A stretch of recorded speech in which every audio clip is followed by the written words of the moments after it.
എത്ര രൂപയ്ക്ക് നിങ്ങൾ ആഹാരം കഴിക്കുന്ന അത്ര രൂപ തരാൻ പോകുക. 10,000 കഴിച്ചാൽ 10,000 രൂപ തരും. ഇപ്പൊ 20,000 രൂപ ഫുഡ് കഴിച്ചു കഴിഞ്ഞാൽ നിങ്ങൾക്ക് 20,000 തരും. 5 സ്റ്റാർ ഇപ്പൊ കഴിക്കുന്ന 5 സ്റ്റാർ ഇപ്പൊ കഴിച്ചു, എനിക്ക് കുഴപ്പമില്ല. ആണോ? ഓ ഞാനാണ്. ഇതൊരു ഫുഡ് ചാലഞ്ച് വീഡിയോ, എന്നെ കൊണ്ട് പറ്റുമോ?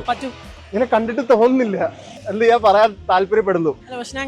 അപ്പൊ നീ പറഞ്ഞു വരുന്നത് നീ കുറെ കഴിക്കുന്നതാണ്, പക്ഷെ ശരത്ത് പിടിക്കുന്നില്ല എന്നാണ്.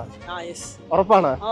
ഇവന്റെ പൊക്കത്ത് എനിക്ക് വലിയ വിശ്വാസം വരുന്നില്ല, പക്ഷെ ഇവൻ എല്ലാത്തിനും ഉറപ്പ് പറയുന്നതുകൊണ്ട് ഞാൻ പിന്നെ പറഞ്ഞ് എനിക്ക് ലൊക്കാലിറ്റി ഫുള്ള് അറിഞ്ഞിരിക്കണമെന്ന്. അതിന്റെ 2 മണിക്കൂറുണ്ട്. 2 മണിക്കൂർ നിനക്ക് എത്ര ഫുഡ് വേണമെങ്കിലും കഴിക്കാം, എവിടെ നിന്ന് വേണമെങ്കിലും കഴിക്കാം, എത്ര രൂപയ്ക്ക് വേണമെങ്കിലും കഴിക്കാം, എത്ര രൂപയ്ക്ക് കഴിക്കുന്ന അത്ര രൂപ ഞാൻ തരികയും ചെയ്യും. ഇവൻ അതിനും ഉറപ്പ് പറയുന്നുണ്ട്. ഇപ്പൊ എനിക്ക് ഡൗട്ട്, ഞാൻ പൊട്ടനാണ് ദൈവമേ ഇവനെ സംശയിക്കാൻ, ഇവന് കഴിക്കാൻ പറ്റത്തില്ലെന്ന്. ഞാൻ എന്തായാലും അവന്റെ 2,000 രൂപ മേടിച്ചിട്ടുണ്ട്. അവൻ 2,000 രൂപയ്ക്കും ഫുഡ് കഴിച്ചില്ല, 2,000 രൂപ തിരിച്ചു കിട്ടത്തില്ല. അവൻ ഒറ്റടിക്ക് പറഞ്ഞ് അവൻ അടുത്തായിട്ട് അവന്റെ കൂട്ടുകാരന്റെ കടയാണ് അവിടെ പോകാൻ. ഞാൻ വിചാരിച്ചു ഇവന്റെ കൂട്ടുകാരന്റെ കട നല്ല വില കൂടിയതാണ്, ഇവൻ ഒറ്റടിക്ക് അവിടെ പോകാൻ പറയുന്നു. എന്നാലും എനിക്ക് കുറച്ച് ഡൗട്ട് ഉണ്ട് കേട്ടോ, ഇവന് കൂട്ടുകാരന്റെ കുറഞ്ഞ സാധനം കൂടുതൽ വിൽക്കാൻ പറയുവാന്ന്. പക്ഷെ അങ്ങനെ അല്ലായിരുന്നു കേട്ടോ. കട കണ്ടപ്പോൾ കുറച്ച് ഫാൻസി ആയിട്ട് തോന്നി, അവിടെ വില കൂടിയ സാധനം കിട്ടുമെന്ന് എനിക്ക് തോന്നി. പക്ഷെ എത്ര വില കൂടുതലെന്ന് എനിക്ക് അറിയത്തില്ല. അവനവിടെ നിന്ന് ഫ്രഞ്ച് ഫ്രൈസ് ഒക്കെ ഓർഡർ ചെയ്യാൻ തുടങ്ങി. അപ്പൊ ഞാൻ വിചാരിച്ചു ഫ്രഞ്ച് ഫ്രൈസിനൊക്കെ വലിയ വിലയില്ലല്ലോ. പക്ഷെ മെനുവിലോട്ട് നോക്കിയപ്പോൾ എനിക്ക് മനസ്സിലായി 400 പൊക്കത്ത് ഫ്രഞ്ച് ഫ്രൈ തന്നെ വന്നോണ്ടിരിക്കുക. അവൻ ആദ്യം 2 ഐറ്റം ഓർഡർ ചെയ്തത്, അതിന് ഫ്രഞ്ച് ഫ്രൈ വന്നപ്പോൾ തന്നെ 400 രൂപയ്ക്ക് ഇത്രയും കുറവ് ഫ്രഞ്ച് ഫ്രൈ വരത്തുള്ള. ഇവൻ എന്റെ പോക്കറ്റ് കയറുമെന്ന് തോന്നുന്നു കേട്ടോ. ഫുൾ വീഡിയോ ചാനലുണ്ട്.